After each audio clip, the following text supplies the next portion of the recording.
Baka siguro iba yan. Iba pag-uugali yung lalaki kinukuha mo. Ay nako, parehas lang din yung lalaki, Annalyn. Hindi Ay, ano. Sa akin yung jowa ko, simple lang kami. Oh, hindi siya nagbababaera. Ay, babaero. At saka hindi siya malantang.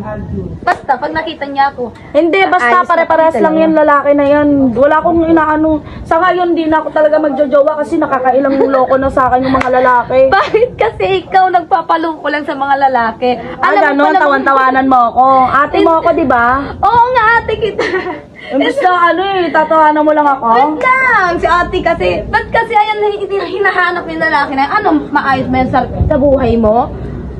Iniwan nga ako, di ba? Paano maayos? Niloloko ka na pala. Oh, alam mo na pala niloloko ka. Bakit hindi mo pa papalayain yan? Ayun na nga, mahal na mahal ko kasi to, di ba? Mahal na Tsaka pare-parehas lang yan. Yung lalaki Ay, na yan. iba-iba kasi pag-ugali si Dingdo. Si Dingdo,